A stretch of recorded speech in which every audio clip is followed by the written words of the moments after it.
मेरे प्यारे बच्चों, आज से पुनः हम लोग 10वीं क्लास के लिए वास्तविक संख्या से आगे का भाग लेकर के आपके समक्ष हम प्रस्तुत हुए हैं। इसके पहले आपको मैं एक बात बता देना चाहता हूँ कि आपको रोज शाम में 7 बजे प्रत्येक वीडियो अपलोड कर दिया जाएगा। आपसे मेरी बस एक ही गुजारिश है कि सबसे पहले आप इस जो भी नए स्टूडेंट्स है वो सब्सक्राइब करें और लाइक करें और शेयर करें मोर एंड मोर से, जिससे कि अधिक से अधिक बच्चे, गरीब बच्चे इसका फायदा उठा सके। आपकी जो पढ़ाई होगी बहुत ही सिंपल होगी और सभी छात्रों के लिए होगी। 10वीं का जो सिलेबस है आज हम बताएंगे कि 10वीं की पढ़ाई की उपयोगिता आगे बढ़कर क्या है। केवल हम इस पढ़ाई को एग्जामिनेशन पास तक न लें, इस पढ़ाई की उपयोगिता बताएंगे। आज आपके क्लास में बताया जाएगा कि एचसीएफ क्या होता है, एचसीएफ को कैसे जल्दी निकालेंगे, साथ साथ यूक्लिड विभाजन प्रमेय के आधार पर भी एचसीएफ निकालेंगे। एचसीएफ के बारे में और उसके बाद इससे संबंधित एचसीएफ निकालने से संबंधित और सभी क्वेश्चन जो आपको बताया जाएगा। इसके साथ ही जैसे मैंने कहा कि सबसे पहले कैसे जल्दी से हम निकालेंगे, तो इसके बारे में भी बताया जाएगा। आज की क्लास आप मिस न करें, आज जरूर देखें, बटन सब्सक्राइब करें और चलिए आगे क्लास में हम चलते हैं। यूक्लिड विभाजन प्रमेय का कल मेरा लेक्चर यहीं पर समाप्त हुआ था। यूक्लिड विभाजन प्रमेय का हमने बताया कि यूक्लिड जो विभाजन प्रमेय का है कि a और b दो संख्याएं दी गई है, यदि इसमें a बड़ी संख्या है, a is greater than b, तो a बराबर b क्यू प्लस r, जहां r 0 से बड़ा और बराबर और b से छोटा, जहां r जो है 0 से बड़ा और बराबर है तथा b से छोटा है। इस चीज को हम लोग 5वीं क्लास में पढ़े हैं भाग के नियम में। थोड़ा भी आगे हम लोग थोड़ा सा इस विभाजन प्रमेय का थोड़ा सा हम संक्षिप्त परिचय दें कि वास्तव में यूक्लिड के बारे में तो आप जानते हैं। 9th क्लास में बताया गया कि यूक्लिड एक यूनान के 300 पूर्व एक महान गणितज्ञ थे। 9th क्लास में इससे संबंधित प्रमेयिका भी है। इन्होंने एक एलिमेंट्स नामक पुस्तक लिखी है जो कि एक गणित की पुस्तकों में सबसे सफलतम और ज्यामिति के रूप में जो पुस्तक लिखी गई है सबसे सफलतम पुस्तक है। विभाजन का मतलब तो आप जानते हैं, भाग की विधि। प्रमेयिका जिसको अंग्रेजी में एल्गोरिथम, आज जानने की एल्गोरिथम शब्द क्या है। एल्गोरिथम जो शब्द है वो सुपरिभाषित चरणों की एक श्रृंखला होती है। सुपरिभाषित यानी कि एक ऐसी प्रक्रिया जिसको परिभाषित किया गया है। तो सुपरिभाषित चरणों की एक श्रृंखला होती है जिसमें एक विशेष प्रकार के प्रश्नों को हल करने की विधि प्रदान करती है। यानी कि एल्गोरिथम क्या आता है, सुपरिभाषित चरणों की एक श्रृंखला होती है जो एक विशेष प्रकार के प्रश्नों को हल करने में सहायता प्रदान करती है। यह एल्गोरिथम शब्द आया है। तो एल्गोरिथम शब्द जो है 9वीं शताब्दी की एक पारसी गणितज्ञ अल-ख्वारिज़मी, ध्यान दीजिएगा, 9वीं शताब्दी की एक पारसी गणितज्ञ अल-ख्वारिज़मी के नाम से लिया गया है। अल-ख्वारिज़मी, अल-ख्वारिज़मी, अल-ख्वारिज़मी नाम से लिया गया एल्गोरिथम शब्द। एक और बात आपको मैं बता देना चाहता हूं कि जो शब्द अलजेब्रा है वह इन्हीं की एक पुस्तक है, हिसाब। इन्हीं की एक पुस्तक है हिसाब अल जबर व अल मुकाबला, हिसाब अल जबर व अल मुकाबला शब्द से ही आपका शब्द अलजेब्रा निकला है। ध्यान देने की बात कि हिसाब अल जबर हिसाब अलजबर अल खालिस्मी की एक पुस्तक है जिससे कि अलजबरा शब्द ठीक। इससे जो हम प्रमेयिका लेते हैं, प्रमेयिका का क्या अर्थ होता है?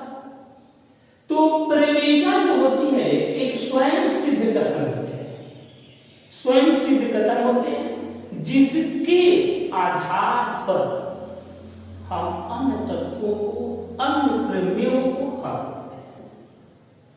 एक ही बात क्लियर है। यूक्लिड आपने समझ लिया, एक महान गणितज्ञ जिसने की एक एलिमेंट्स नाम की पुस्तक ज्यामिति से संबंधित लिखी है। विभाजन भाग की क्रिया है और प्रमेयिका क्या है? तो वैसे कथन है जिसके आधार पर हम अन्य समस्याओं को हल करते हैं।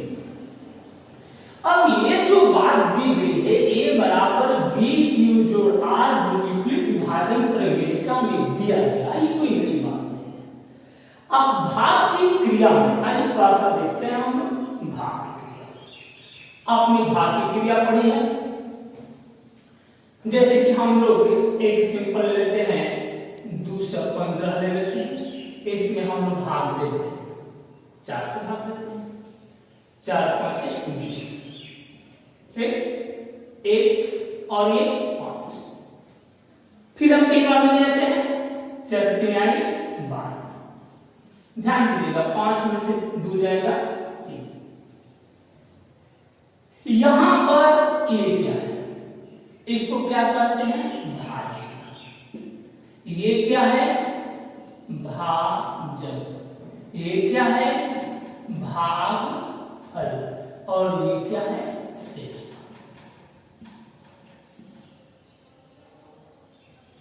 यहां तक कोई प्रॉब्लम नहीं है। ये है भाज्य जिसमें किसी अन्य संख्या से भाग दिया जाता है। भाज्य कौन संख्या होती है भाई? तो वैसी संख्या जिसमें भाग दिया जाता है, ठीक। भाजक वैसी संख्या जिससे भाग दिया जाता है, और जो रिजल्ट होता है आपका ये भागफल, और जो अंत में बचता है वो क्या होता है? शेषफल। तो अब हम ये जो रिलेशन पढ़ते हैं भाज्य भाजक भागफल और शेषफल में संबंध क्या है? भाज्य भाजक भागफल और शेषफल में संबंध क्या है? तो आपको बताया जा चुका है कि भाज्य बराबर भाजक गुणे भागफल अजोड़ शेष। क्लियर? भाज्य बराबर भाजक गुणे भागफल जोड़ शेष। यहां एक बात फिर मैं आपको रिमेंबर करता हूं कि भाज्य क्या है? तो 2 यदि संख्याएं दी गई है, ध्यान दीजिएगा, 2 यदि संख्याएं दी गई है तो जो बड़ी संख्या होगी वही भाज्य होगी और जो छोटी संख्या होगी वो क्या होगी? भाजक। तो भाज्य का जो मान है वो भाजक और भागफल में गुणा, और जब शेषफल को उसमें ऐड करते हैं, जोड़ते हैं, तो आपको मिलता है भाज्य। क्लियर? अब आइए देखते हैं, यदि a और b 2 संख्याएं हैं, यदि a और b 2 संख्याएं हैं और a जो है is greater than b, a जो है b से बड़ा है, a b से बड़ा है, तो a उसमें क्या हो जाएगा? a यदि b से बड़ा है तो a क्या हो जाएगा बच्चे? a आपका उस स्थिति में भाज्य होगा यदि बड़ा।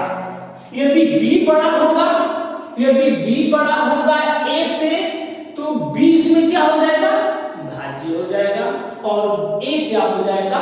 भाजक हो जाएगा। तो यहां पर a जो है b से बड़ा, ध्यान दीजिएगा, a जो है वो b से बड़ा है, तो a क्या हो जाएगा? भाज्य हो जाएगा। तो भाज्य बराबर भाजक क्या है? b, भाजक क्या है? ठीक है। और भागफल, भागफल क्या होता है? भागफल को अंग्रेजी में क्या लिखते हैं? कोशेंट। QUOTIANT quotient. इसी Q शब्द, यहीं से ये Q शब्द जो है आपको लिया गया है कि BQ यानी कि भाजक इनटू भागफल। जोड़ शेषफल क्या होता है? शेषफल रिमाइंडर। इस रिमाइंडर से आपको R लिया गया है, इस रिमाइंडर से R लिया गया। एक और बात यहां पर जो आपका ये रिलेशन लिखा हुआ है कि R जो है वो 0 से बड़ा है, बराबर है और B से छोटा है। सही बात। यदि हम किसी संख्या से भाग देते हैं, यदि 5 से भाग देते हैं, शेषफल क्या आएगा? या तो 0 आएगा, या 1 आएगा, 2 आएगा, 3 आएगा, 4 आएगा, या 5 नहीं आएगा। कभी भी 5 से भाग देंगे तो शेषफल 5 नहीं आएगा। 5 से क्या होगा? छोटा। लेकिन 0 आएगा, कट जाएगा नीचे तो 0 होगा। शेषफल है 0 तो 0 हो गया। 0 आएगा, 1 आएगा, 2 आएगा, 3 आएगा, 4 आएगा, 5 कभी नहीं। इसलिए दिया गया है कि जो भाजक है उससे छोटा होगा और 0 से बराबर, 0 के बराबर और 0 से बड़ा भाजक। शेषफल क्या होगा आपका? 0 से बड़ा होगा और बराबर होगा। भाजक क्या होगा? या R क्या होगा? भाजक से छोटा होगा। R भाजक से छोटा, एकदम दिमाग में बैठा लीजिए। यदि 6 से भाग देंगे तो हमारा R का मान क्या हो जाएगा? 0, 1, 2, 3, 4, 5। यदि 3 से भाग देते हैं तो 0, 1, 2। यदि 2 से भाग देंगे तो हमारा भागफल क्या आएगा? शेषफल क्या आएगा बच्चों? 0 और 1। 2 से भाग देंगे तो शेषफल क्या आएगा? 0 और 1। 1 से भाग देंगे तो शेषफल क्या आएगा? 0। इसलिए हम कहते हैं कि 1 से सारी संख्याएं कट जाती है, क्योंकि 1 से भाग देंगे तो शेषफल क्या आएगा? हमेशा 0 आएगा। तभी ना कहते हैं कि 1 से सारी संख्याएं डिवाइड हो जाती है। 2 से भाग देंगे तो शेषफल क्या आएगा? 0 और 1। नहीं, 2 से भाग देते हैं तो शेषफल क्या आता है? 0 और 1। यानी कि किसी भी स्थिति से भाग 2 से 0 से कट जाएगा तो 0, और नहीं तो शेषफल क्या आएगा? 1। ठीक है बच्चों, आगे चलते हैं। आइए अब इस प्रमेयिका के आधार पर हम लोग HCF निकालेंगे। क्या निकालेंगे? HCF। भाई HCF, ये HCF होता क्या है?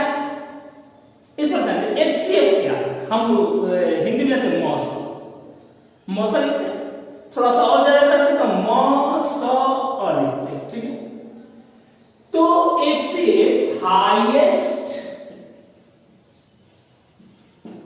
Common factor.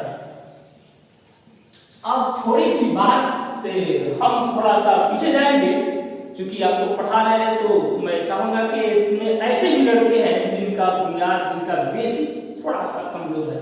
तो मैं ये मेरी इच्छा है, मेरी क्या कहते हैं कि मेरी धारणा है कि हम वैसे बच्चों को भी साथ में लेकर चले जो कि बहुत वीक हो।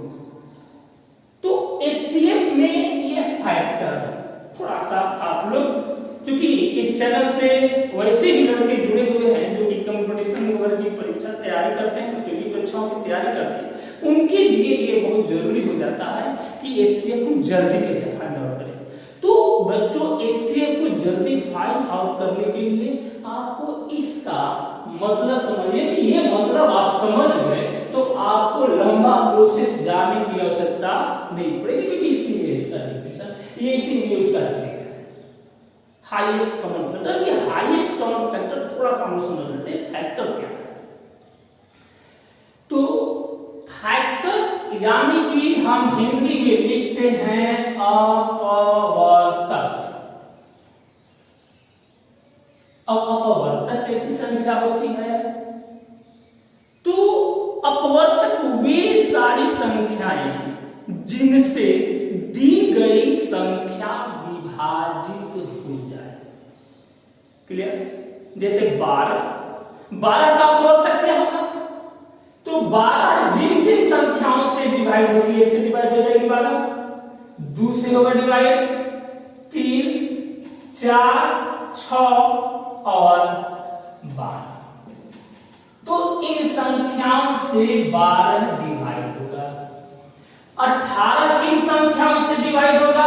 1 से होगा, 2 से होगा, 3 से होगा, 6 से होगा, 9 से होगा और 18 से होगा। ठीक है, अपवर्तक हो गया। 12 का अपवर्तक 1 2 3 4 6 12, 18 का अपवर्तक 1 2 3 6 9 और 18, ये फैक्टर हो गया। ठीक है, कॉमन क्या है इसमें? तो 1 कॉमन है, 2 कॉमन है, 3 कॉमन है और ये 6 कॉमन है।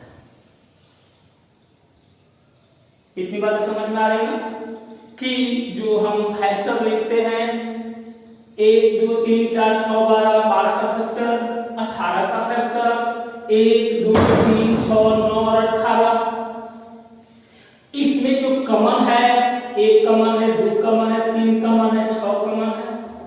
अब इसके बाद हाईएस्ट जो फैक्टर है और जो कॉमन है उसमें जो हाईएस्ट है 6, जो हाईएस्ट क्या है बेटा? 6 और यही इसका क्या होगा? HCF। तो 12 और 18 का HCF क्या हो जाएगा? HCF क्या हो जाएगा? 12 18 का 6। क्लियर है? एक बीच में आपके लिए पॉज है कि देखिए, सफलता जो होती है वो एक दिन में नहीं मिलती। बहुत सारी असफलताओं के बाद एक सफलता मिलती है।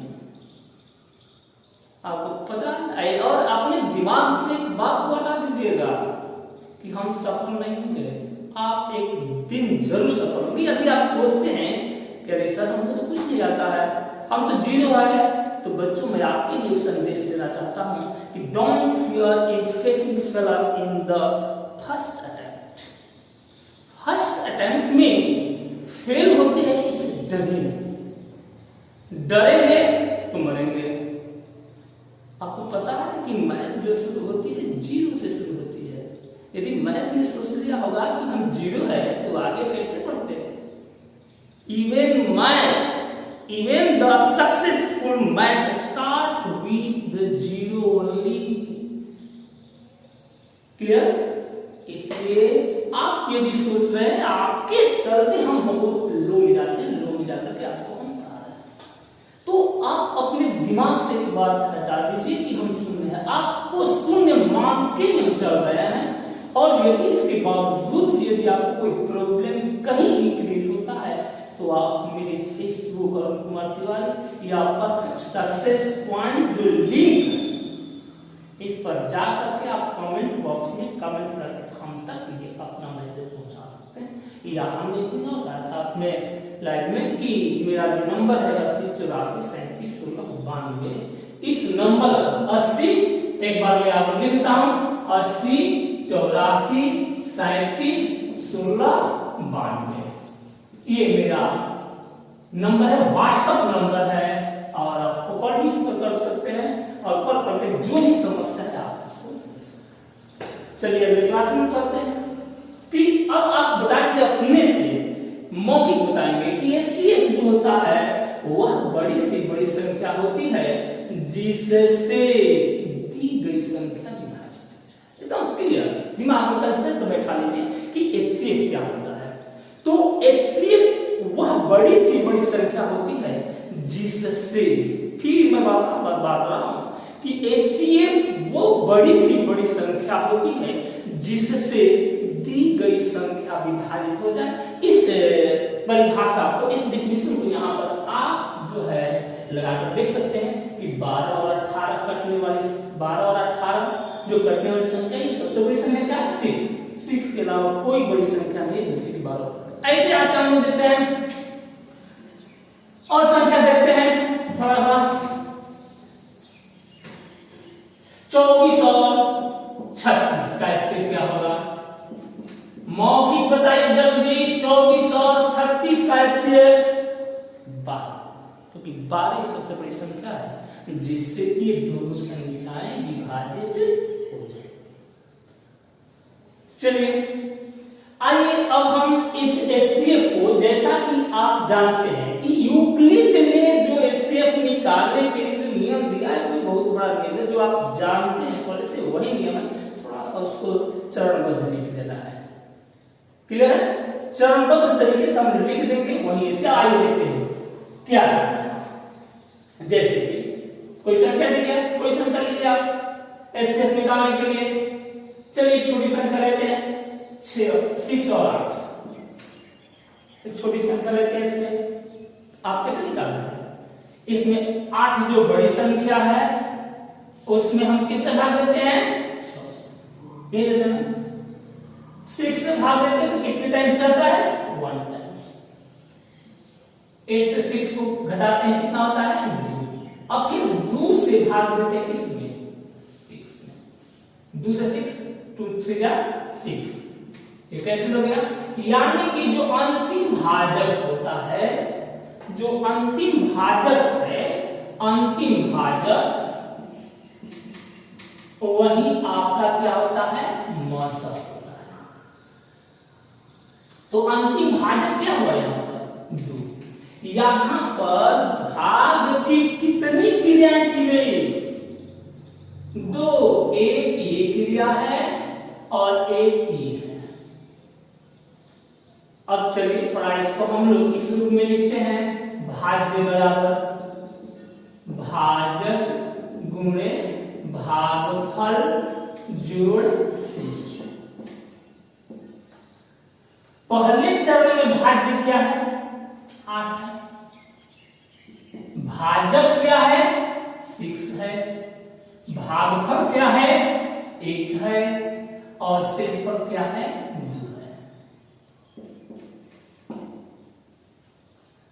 हाँ, ये जो मसा निकालने की जो ये क्रिया है यह आपकी तब तक चलती है जब तक कि शेषफल 0 न आए। जहां शेषफल 0 आता है वहां पर आपकी भाग की क्रिया रुक जाती है और उसका जो भाजक होता है वही आपका HCF होता है। आइए अब यहां पर भाग की एक क्रिया संपन्न हो गई। दूसरी क्रिया में भाग की यहां पर शेषफल आपका 0 नहीं आता, ये आपका सही, यहां पर शेषफल 0 नहीं है। दूसरी क्रिया में आप आइए देखते हैं कि भाज्य क्या है? 6 है। ठीक है। भाजक क्या है? 2 है। भागफल क्या है? 3 है। और शेषफल क्या है? 0। यहां अंतिम भाजक, यहां पर शेषफल, यहां शेषफल क्या है? 0 हो गया। यहां शेषफल 0 हो गया। यहां शेषफल क्या है? 0 है।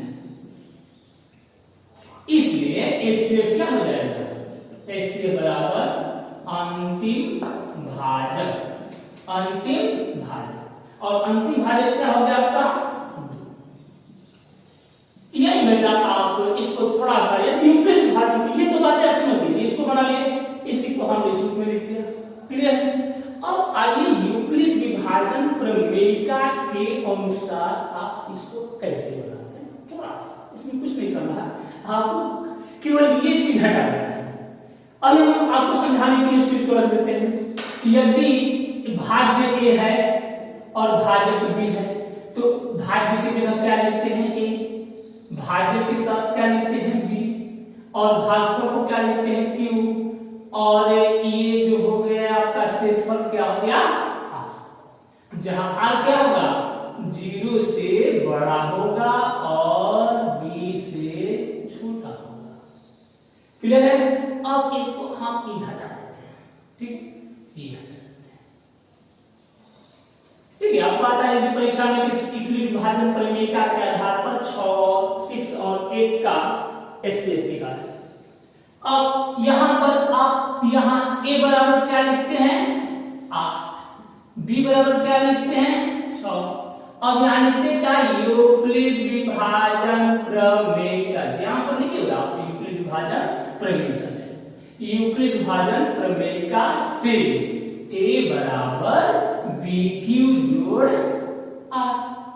जहां A बराबर हमने मान लिया 8, B बराबर 6। अब यहाँ पर a की जगह पर 8 रखते हैं, b की जगह पर 6 रखते हैं। पहली विभाजन की क्रिया में यहाँ 1 रखते हैं, शेषफल क्या आ गया 2। फिर दूसरी विभाजन प्रक्रिया में 6 बराबर 2 गुणे 3 जुड़ 0, शेषफल क्या हो गया 0, एचसीएफ क्या हो गया 5। दैट्स इट, इतना ही करना है। चलिए एक और क्वेश्चन लेते हैं हम लोग आपके अपने किताब का 455 और 22। क्वेश्चन है आपका यूक्लिड विभाजन प्रमेयिका के आधार पर। यूक्लिड विभाजन प्रमेयिका का प्रयोग कर 455 और 42, 455 और 42 का मसल का एचसीएफ क्या है, यही क्वेश्चन एचसीएफ क्या है। यहाँ 455 आप बच्चों देखेंगे कि यहाँ पर 455 जो है वो 42 से बड़ा है, ठीक है। इसलिए a बराबर क्या हो गया 455, b बराबर क्या हो गया 42। क्लियर। अब यूक्लिड विभाजन प्रमेयिका का आप प्रयोग करते हैं। यूक्लिड विभाजन प्रमेयिका से a बराबर क्या होता है b q जोड़ r, जहां r जो है 0 से बड़ा है, बराबर है 0 से बड़ा बराबर है और b से छोटा है। अब आइए आपको एक छोटा सा कार्य यदि आप संभव है तो कर सकते हैं। यहाँ पर देखिए 455 में, फिर मैं आपको समझाने 455 में 42 का भाग देते हैं, 10 टाइम्स जाता है 420, 5 में से 2 गया 3, हो गया। तो यहाँ पर एक जो विभाजन की प्रक्रिया क्या है 455 बराबर 42 गुणे 10 जोड़ 35। अभी चूंकि शेषफल 35 है, हमने कहा है कि जब तक शेषफल 0 आए तब तक हमें भाग की क्रिया को रोकना नहीं है। इससे करें अब 35 से आप 42 में डिवाइड करेंगे, ठीक है। तो 35 में जब 35 यहां शेषफल क्या बचा 7। दूसरी जो विभाजन प्रक्रिया है ये अब यहां लिखेंगे 42 42 is equal to 35 into 1 plus 7। फिर चूंकि अभी भी शेषफल 0 नहीं है इसलिए फिर भाग की क्रिया को बढ़ाते हैं 35 7 5 जा 35 7 बचे 35, यहां पर शेषफल क्या हो गया 0 कट गया। फिर तीसरी जो भाग की क्रिया है 35 बराबर 7 into 5 प्लस 0। क्लियर। यहां पर चूंकि शेषफल क्या आ गया बेटा, शेषफल यहां 0 है इसलिए HCF बराबर क्या होगा अंतिम भाजक, ठीक है। अंतिम भाजक यहां पर क्या है 7, इसलिए आपका HCF क्या हो जाएगा 7। इस तरह से बच्चों आपको अगले क्वेश्चन के लिए आपको देते हैं हम होमवर्क के रूप में। इससे क्या कीजिए फाइंड आउट। पहला क्वेश्चन है 48 और 32, दूसरा 127 और 45, तीसरा 220 और 495। ये 3 क्वेश्चन आप अपने से करेंगे। इसके साथ ही अपने टेक्स्ट बुक जो बुक है टेक्स्ट बुक का क्वेश्चन आप करने का प्रयास करेंगे। यदि किसी क्वेश्चन में कोई डाउट है तो हमसे संपर्क, हम उसको क्लियर कर देंगे। ठीक है बच्चों, आज के लिए बस इतना ही। अच्छी तरह से पढ़ाई कीजिए। आज का दिन आपका शुभ हो। अच्छे से पढ़े, अच्छे से रहे, घर में रहे, लॉकडाउन की स्थिति का पालन करें। धन्यवाद, थैंक यू। जय हिंद, जय भारत, जय शिक्षक, जय छात्र।